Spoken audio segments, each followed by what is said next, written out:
Dua warga Indonesia yang positif terinfeksi virus corona disebut telah melakukan kontak dengan warga negara Jepang. Ya, kasus positif virus corona di Indonesia tembus 200.000. Kasus corona di Indonesia terus bertambah.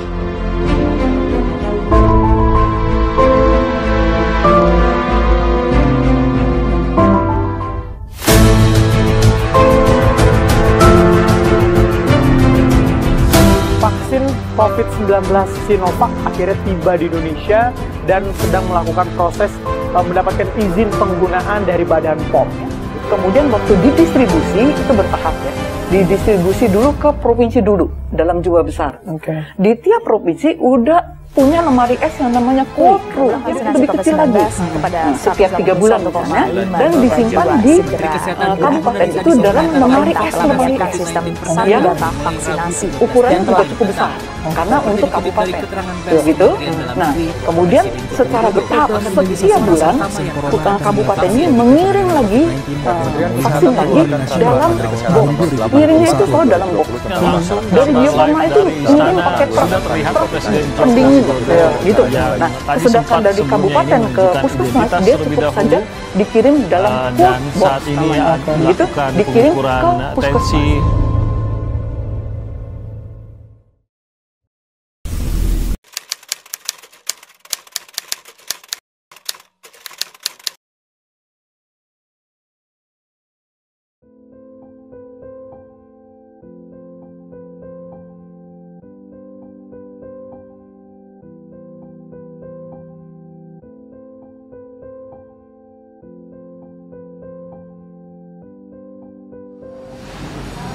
Ibu Asri dari Kisah Kroasia.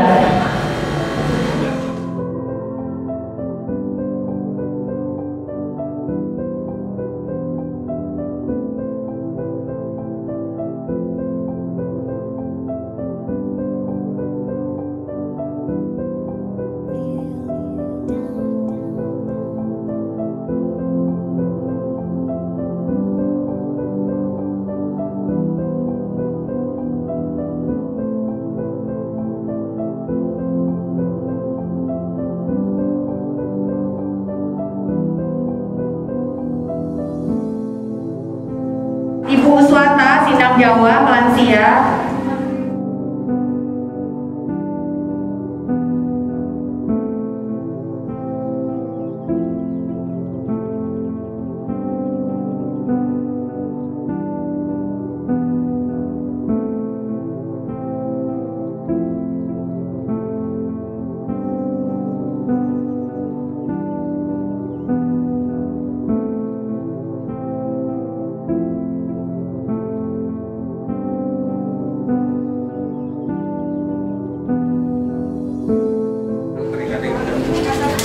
Jika sudah verifikasi, mohon segera masuk Bapak Ibu, jangan menunggu di luar lagi. Satu orang masuk ke ruangan.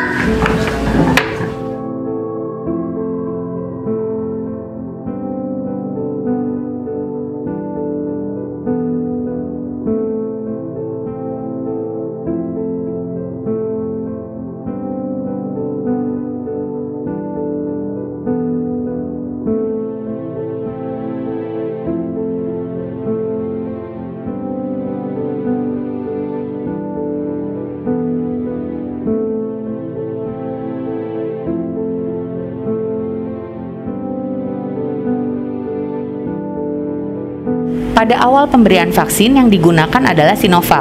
Untuk sekarang yang digunakan adalah CoronaVac. Fungsinya masih sama dan jenis vaksinnya pun masih sama, hanya interval pemberiannya saja yang sedikit berbeda, yaitu di 0 sampai 28 hari.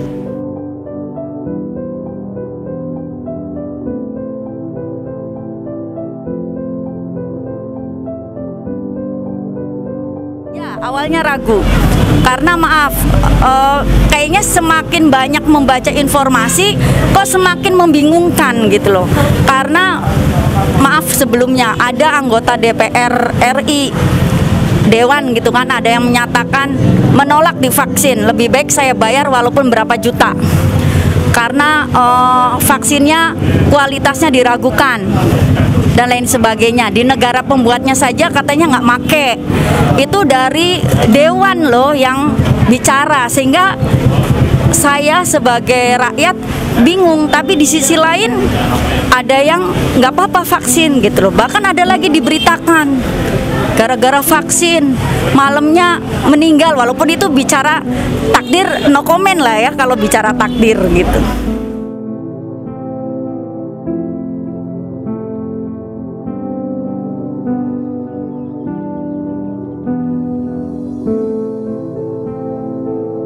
Vaksin itu adalah salah satu upaya percepatan untuk memperlambat laju virusnya. Vaksin itu bukan solusi utama.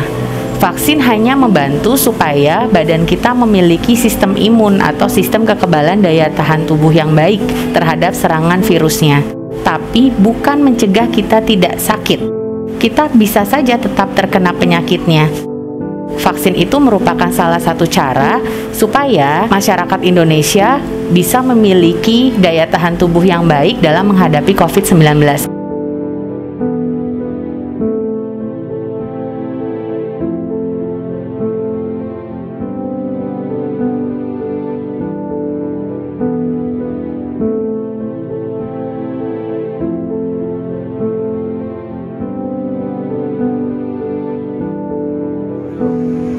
Kalau divaksin kayak saya enggak deh. Enggak.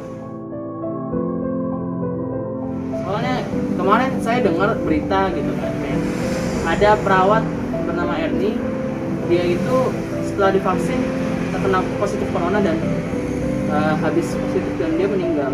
Nah, saya menarik kesimpulan bahwa kalau saya vaksin kayak nggak ada gunanya gitu loh, kayak saya tergantung imun masing-masing lah tiap orang. Jadi saya benar tidak divaksin.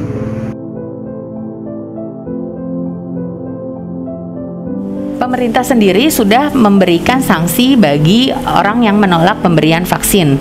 Tapi kami pun tetap melakukan antisipasi. Kami akan tetap memberikan edukasi, kami akan memberikan penjelasan mengenai apa manfaat vaksin itu sendiri, bagaimana cara pemberiannya, kenapa harus diberikan, dan apabila memang menolak, kami akan meminta tanda tangan dari peserta vaksin, yaitu berupa informed consent, bahwa yang bersangkutan memang menolak untuk diberikan vaksin setelah kami berikan penjelasan sebelumnya.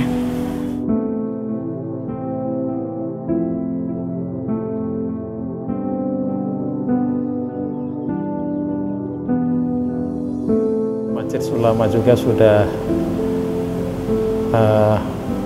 menyatakan bahwa vaksinasi diperbolehkan, bahkan dilakukan pada saat umat Islam lagi melaksanakan ibadah puasa, tidak membatalkan pelaksanaan ibadah puasa. Memang disinyalir katanya mengandung minyak babi gitu kan. Nah, tetapi secara hukum dasar di hukum syariat Islam, kalau memang itu adalah merupakan solusi terbaik dan yang lainnya itu belum ada, maka yang dinyatakan haram itu menjadi diperbolehkan karena memang dalam kondisi yang urgen. Tetapi kalau memang ada yang lain, maka yang mengandung babi itu diharamkan. Tapi sekarang memang belum ditemukan yang semacam itu, sehingga karena darurat, karena urgen, maka diperbolehkan.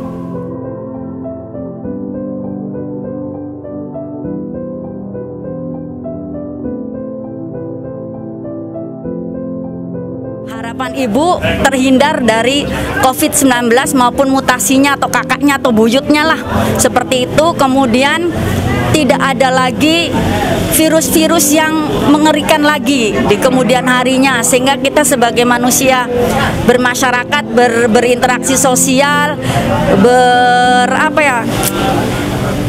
beraktivitas gitu kan, tidak terganggu, tidak cemas, dan tidak dirugikan gitu. Ya mudah-mudahan sih coronanya tuh nggak ada ya, hilangnya. Semua orang kan udah kebal semua, jadi coronanya tuh nggak ada lagi gitu. Jelas harapannya adalah Indonesia bebas dari corona. Tapi kalaupun memang belum bisa terbebas, kita bisa tetap menerapkan protokol kesehatan secara baik dan benar.